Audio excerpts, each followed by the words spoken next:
Apparemment, je serai en direct, il me semble. Bonjour à tous, c'est Noémie. J'essaye de mettre, donc je n'ai pas de retour. J'essaye de mettre la caméra en grand.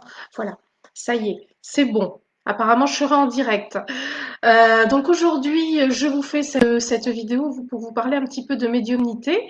Alors, je suis encore toute retournée, toute ravie. Vraiment, c'était génial. Nous avons fait une formation éveil de vos capacités médiumniques ici à Cheny ce week-end, donc samedi et dimanche.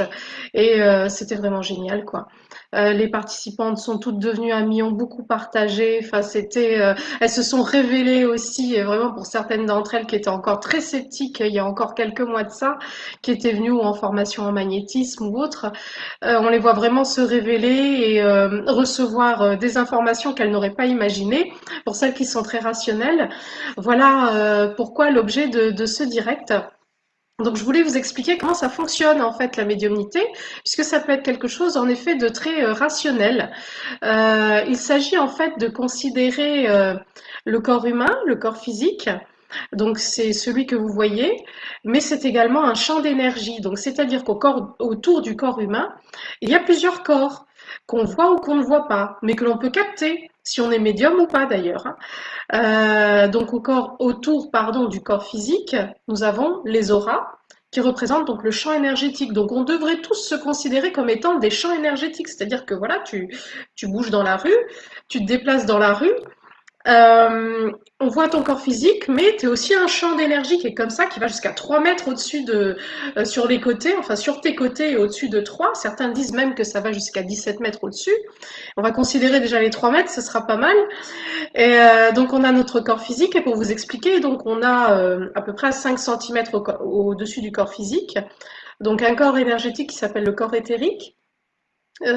Qui est un corps sur lequel il y a déjà pas mal de blocages qui sont identifiés, qui sont présents en fait, que l'on peut voir, donc en captant un peu plus finement les informations. Ensuite, on a le corps astral, le corps émotionnel, qui vient en superposition.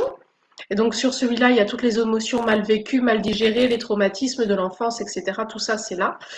Ensuite, on a le corps mental qui vient encore en superposition, qui dans celui-là, donc on trouve tout ce qui est schéma de raisonnement, schéma transgénérationnel, des façons de penser. Enfin, c'est beaucoup le mental en fait, hein. C'est les idées fixes qui tournent en boucle, donc celles-là, elles sont sur le corps mental. Ensuite, on a le corps causal. Le corps causal, c'est le corps, donc toujours en superposition, donc on arrive un petit peu plus haut. Donc c'est le corps sur lesquels sont notées donc les mémoires de vie passée, de vie antérieure, donc tout ce qui est karmique. Donc le karma sur le corps causal. Et ensuite, il y a deux autres corps, donc qui eux sont visibles uniquement sur les vieilles âmes, qui sont donc le corps bouddhique, qui permet la connexion avec l'au-delà plus facilement. C'est celui qui est en train de s'ouvrir actuellement de plus en plus pour tout le monde, puisque la Terre est en pleine mutation, la Terre change de vibration et s'élève. Donc on s'élève aussi, hein, c'est voilà, c'est mathématique, c'est obligatoire, c'est de la physique quantique, tout ça.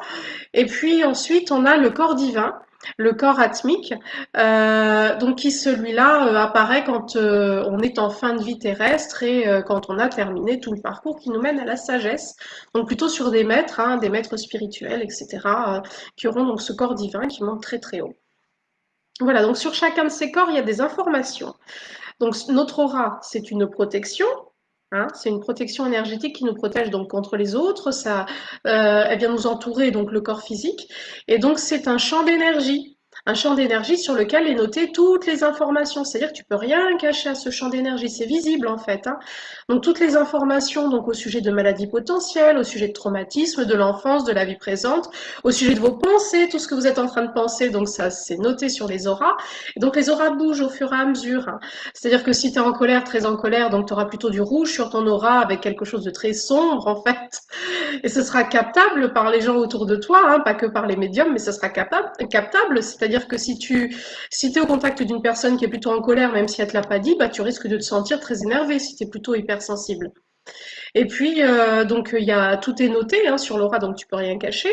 Donc, il y a toutes tes pensées. Donc, ça se transmute, en fait. Ça se transmute. Tu peux le changer à chaque instant.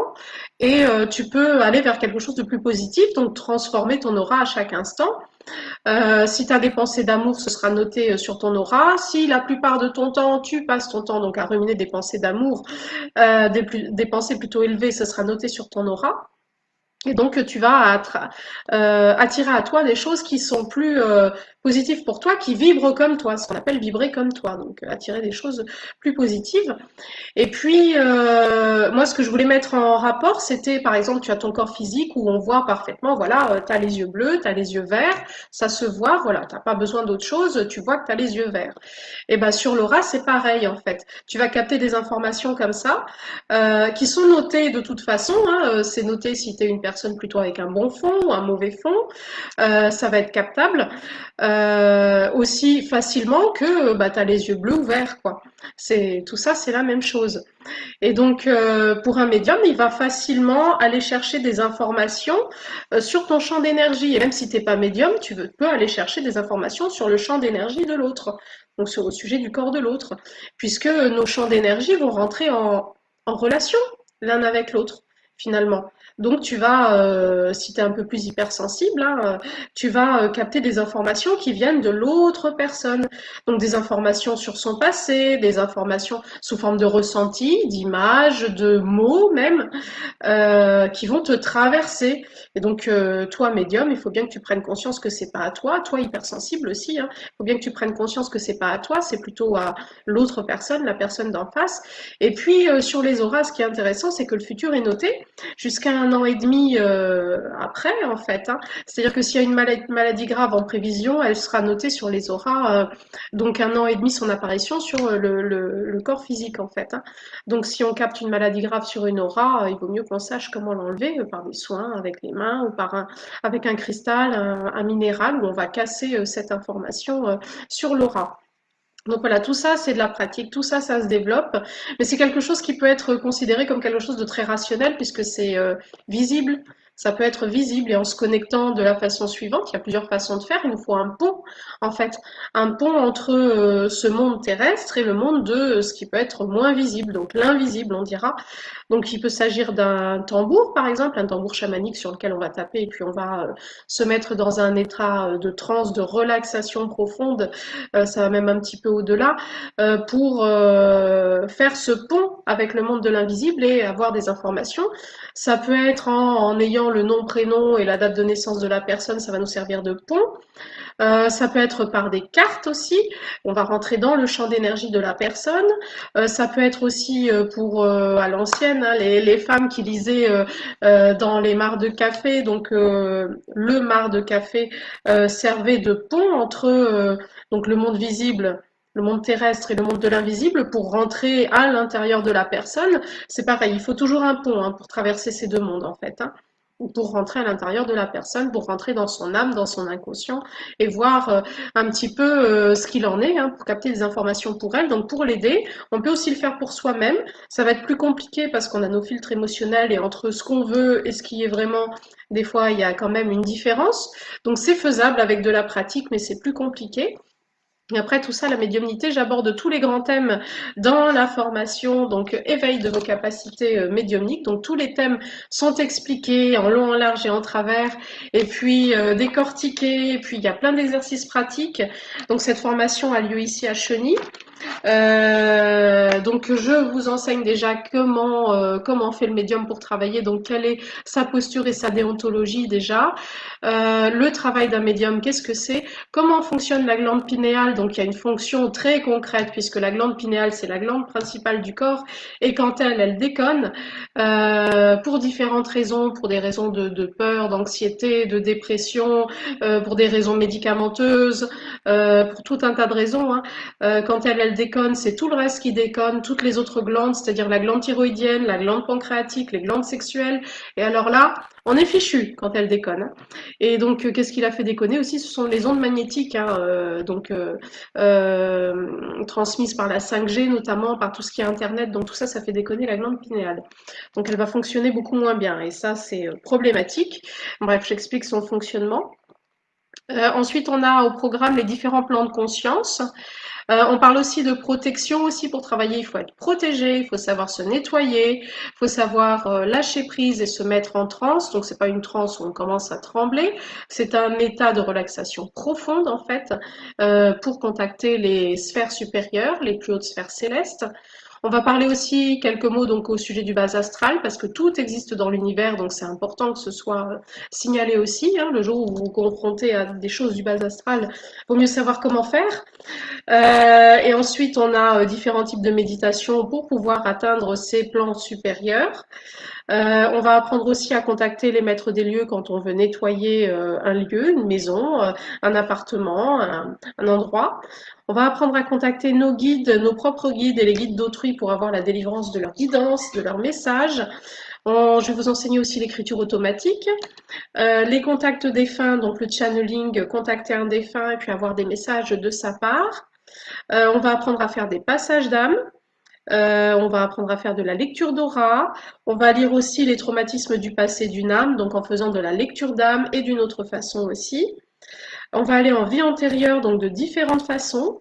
En lecture akashique, on va aussi avoir le contact avec l'akasha, donc pour avoir une vue d'ensemble sur les vies antérieures, sur les contrats d'âme aussi, mais on va l'apprendre de plusieurs façons. Donc, apprendre ce que c'est qu'un contrat d'âme, comment c'est posé. La communication animale, communiquer avec les animaux, donc tout ça, on va le faire. Et puis, on va transmuter la médiumnité en soins. Et puis, la voyance, lire le passé, le présent et l'avenir d'une âme. Donc, tout ça avec des exercices qu'on fait tous ensemble. Donc, on a le droit de se tromper, il n'y a pas de souci, il n'y a pas de véritable erreur, en fait. On est là pour expérimenter. Et tout ça, c'est beaucoup de de pratique quotidienne. Et moi, j'adore personnellement voir des révélations en cours comme ça, c'est génial, quoi. Les gens très sceptiques qui se disent, mais j'y arrive, mais c'est trop bien. Donc voilà, la prochaine formation éveil de vos capacités médiumniques aura lieu donc à Cheny, 13 et 14 février 2021. Donc ça commence à 9h30 ou 10h selon s'il y a couvre-feu ou pas. Et ça se termine vers les 18h, 19h le soir. Donc sur 2 jours consécutifs.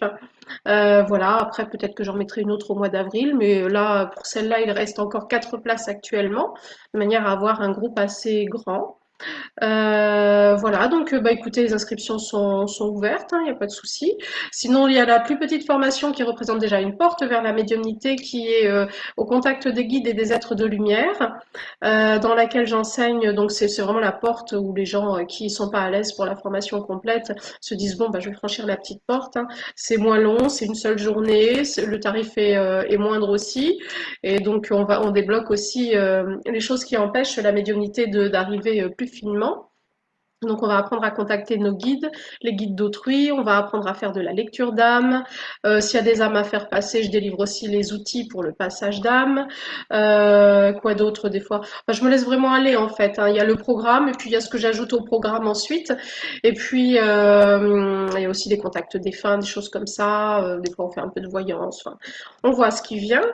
Et donc en deuxième partie d'atelier vers la fin de l'après-midi, donc il y a une hypnose régressive de groupe. On va aller libérer les blocages qui empêchent la médiumnité d'affluer. On va aller voir les vies passées aussi.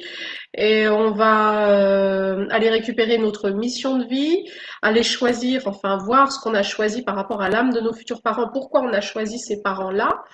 Voir notre animal totem aussi, et puis recevoir un soin quantique. Après, je vous fais revenir, et après, là où le plus connecté d'entre vous au monde de l'invisible pourra aller récupérer des messages pour nous au contact de la conscience supérieure, selon nos questions en fait. On le mettra au milieu de la pièce et puis on va lui poser des questions et la conscience supérieure répondra à travers cette personne aux questions qu'on peut se poser sur un plan plus personnel. Voilà, donc passé, présent, futur.